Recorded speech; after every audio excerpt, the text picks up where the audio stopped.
program. Because obviously, women are also a group that are very vulnerable because of the agenda of extremism and all of that. So we have a huge initiative against women worldwide, and we gave out cameras to ranges of just women, ordinary women in these social forums, and these are the pictures that they took. They were sort of professional.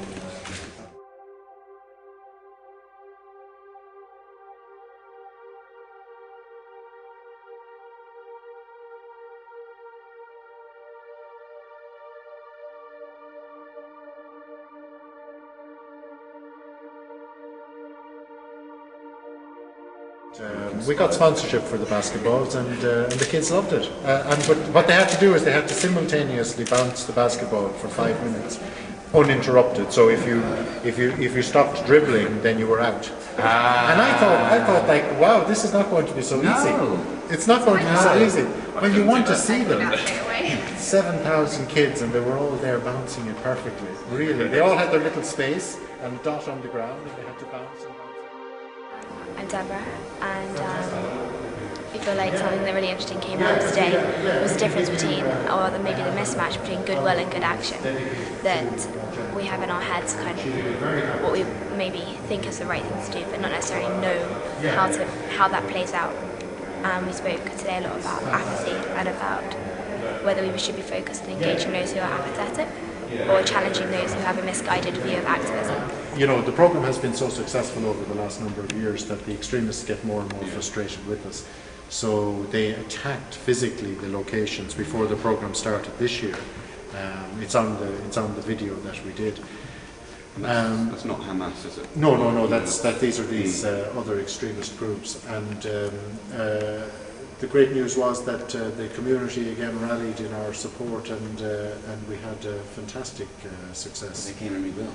Yeah. Was that in Khan Yunis? This is down in Khan Yunis. This would be regarded as one of the more conservative places. The big issue for the extremists was the participation of girls, because we made a big drive for teenage girls to participate. I think people don't really understand it. And when they hear Gaza, they think hotbed of terrorism.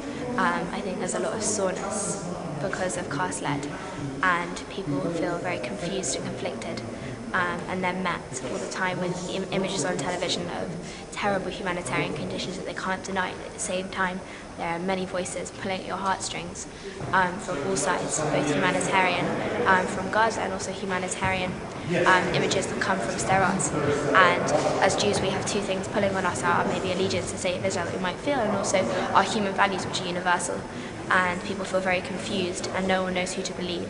And there's a sense that you could do yourself more damage by speaking out against something that's wrong and staying quiet and doing nothing. We found on a survey a couple of years ago that the overwhelming majority were coming to school without breakfast. That's the product of poverty. I mean, what you have here is you don't have, emaciated kids, but you have hungry children. They're getting a meal a day, but it's not a very nutritional meal. And sometimes you can be fooled by their physical appearance that what they're eating is unhealthy as well. The sort of the snacks and all of that. But what we do is we give them what we call a small snack during their school hours, again to take the edge off their hunger. Really, that's what it is, because we simply can't afford to give them a proper meal in the schools, which again for somebody like me is very frustrating. Because these kids actually do need a proper meal.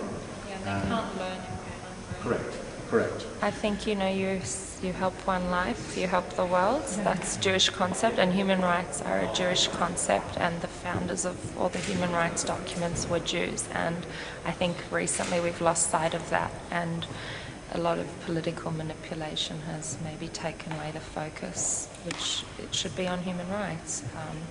And I think there's a lot of misunderstanding out there. So, John talked about unwinding the myths and kind of getting beyond that and trying to discover what the truth is. And one of the best ways is to, look at vulnerable people such as children who don't really have an agenda. And I think from that you can really get a real picture of what's going on the ground.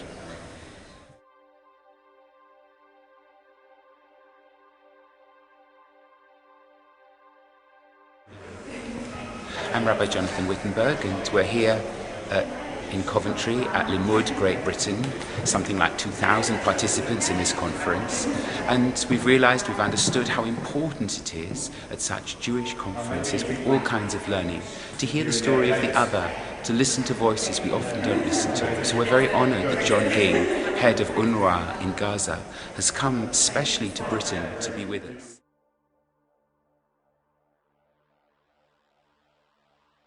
I don't come here proclaiming to have all the answers, but I am here to answer, and I'm happy to answer any question that anybody might have. Please. You mentioned that 80% of the children don't have breakfast. What's the reality of living conditions? Is it as bad as the perception that people don't have enough to eat? I know unemployment is very high. Are the living conditions as bad as perceived that it is a virtual prison camp? I won't even use any worse description than we hear. So the question is, what is the real reality? Is it as bad as it's described, the virtual prison camp? What is the daily reality? You know, the living conditions are as difficult as you might imagine when you see the images on the TV screens. 80% of the population are aid dependent. So that means that they go down to our distribution centre to collect not their 3-course meal, they go down to collect their 5 food items that have to keep them going then for 2 months. And that's it. It's an emergency ration, which in Africa and elsewhere is only supposed to be something you give a population to get them over a gap period of a couple of weeks or a couple of months. Sadly, for so many in Gaza, this is what they've been living on now for years. The aid dependency, as I say, is 80%. The infrastructure, water, 90% of the water is undrinkable because the water table has become very polluted by the nitrates and the saline. And this is a huge dilemma. The sanitation infrastructure is also very much overloaded. 80 million cubic litres of untreated wastewater and sewerage are pumped into the Mediterranean every single day. And again, you will smell that when you drive down the coastline. So again, this is a very big ecological issue, not just for the coastline of Gaza, but for the wider Mediterranean. The tens of thousands of homes that were damaged or destroyed in the last round of conflict, I mean, they still stand waiting to be repaired, because again, the $4.5 billion that was pledged in Sharm el-Sheikh in 2009 has not been mobilized because we don't have the access to get the raw materials, the construction materials into Gaza to do the major recovery and reconstruction. But I think, of course, most important of all is the outlook. When you have such high levels of unemployment, you then have a lot of despair. And again, what we're wanting, we know that there's no one step that can solve everything. But what we need is more bigger steps that give people the real hope that things are actually going to develop positively, and you have a first world place in terms of infant mortality and the usual measures of human development that is now being de-developed by the circumstance. So everywhere else in the world we're involved in development, and here there is actually a regression going on. And that's why Sarah Roy from the Harvard University has coined the phrase de-development for what's going on. So we don't have emaciated bodies, but we have a lot of hungry children. They're not starving, but we shouldn't be waiting to act until they're emaciated, because of course what should be concerning us more than their physical, and we should be very distressed about their physical hunger and state of physical well-being. It's the impact on their psychology, on their psychological welfare, and how they're being shaped and developed by these circumstances in terms of their thinking and their values and their outlook and so on. And again, that's what you don't physically see, but it's the thing that should worry us most of all. But of course it's being driven by the physical environment, which is very, very difficult. And again, we hope that, as I said earlier, we've now turned the corner. For too many years, every day was worse than yesterday. Now, since the new Israeli government decision on adjusting the blockade, every day is better than yesterday. The frustration is that it's not as better as it could be, and we should be encouraged more by the positive impact. I mean, the tunnel economy, for example, is down by 80% in this last period of time. That means that the black marketeers are down in their revenue, and the legitimate business are correspondingly up. This is very positive, so let's be encouraged by that and do even more. Let's not be distracted by the fact that the shops are now full of consumer goods, that is going to change the status of aid dependency of a population.